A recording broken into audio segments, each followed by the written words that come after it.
আজকে যে রান্নাটা দেখাবো সেটা হচ্ছে বাসন্তী পোলাও। ঘরোয়া পদ্ধতিতে বাসন্তী পোলাওটা করছি। ছোটো মেয়ে বায়না করেছে পোলাও খাবে আর পনির খাবে, সেই জন্য রান্না করতে হচ্ছে। তা বাসন্তী পোলাওটা কেমন করে করি আপনারা দেখে নিন। প্রথমে কড়াইতে ঘি দিলাম। অনেকেরই এটা জানা আছে, সবাই সবসময় করেন।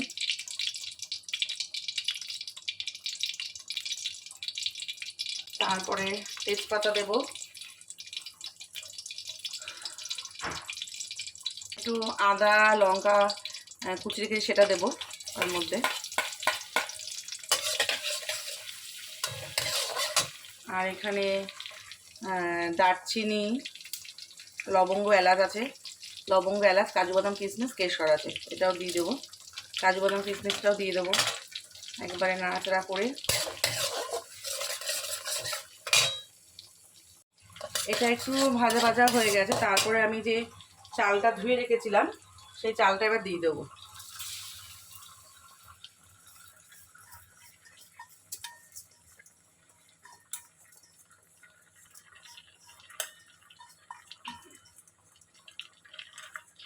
চালটা দিয়ে দিলাম, চালটা দিয়ে একটু ভাজবো।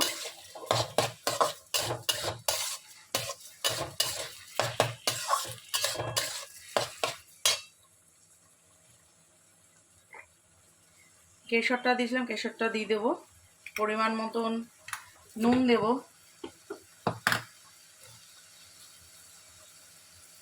পরিমাণ মতো নুন দিলাম।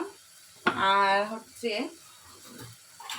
আমি এই বাটিটার মাপে 2 বাটি চাল নিয়েছিলাম। তা এই বাটিটার 2 বাটি চাল নিলে আমি 1 বাটি মিষ্টি, যারা পছন্দ করেন বেশি তারা 1 বাটি পুরোপুরি চিনি নেবেন। আর যারা একটু কম পছন্দ করেন তাহলে অর্ধেক বাটির একটু বেশি চিনি নেবেন।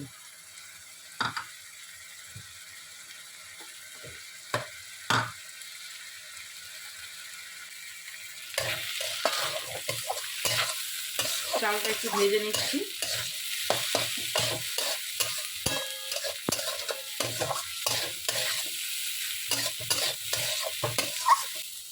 আর এইবারে যে আমি চিনির কথা বলেছিলাম, ওরা বেশি মিষ্টি পছন্দ করে না, এই জন্য এই মাপটা চিনি নিয়েছি।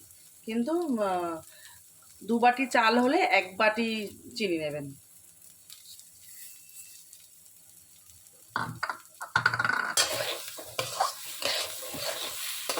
চিনিটা দিয়ে আবার একটু নাড়াচাড়া করতে হবে।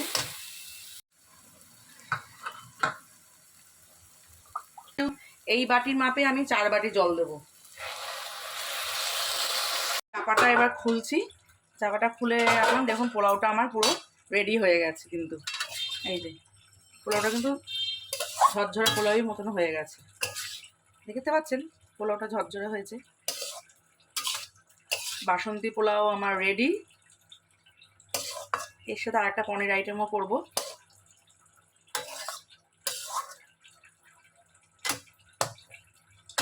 পোলাওটা আমার তো রেডি হয়ে গেছে। এবারে পোলাওটা আমি সার্ভিং বলে সার্ভ করব।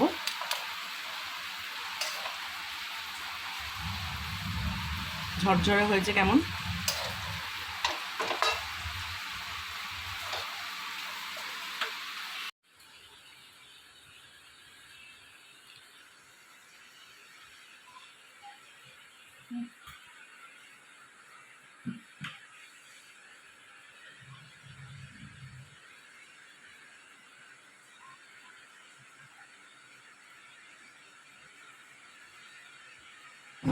বাসন্তী পোলাও আমার পুরোপুরি রেডি হয়ে গেছে।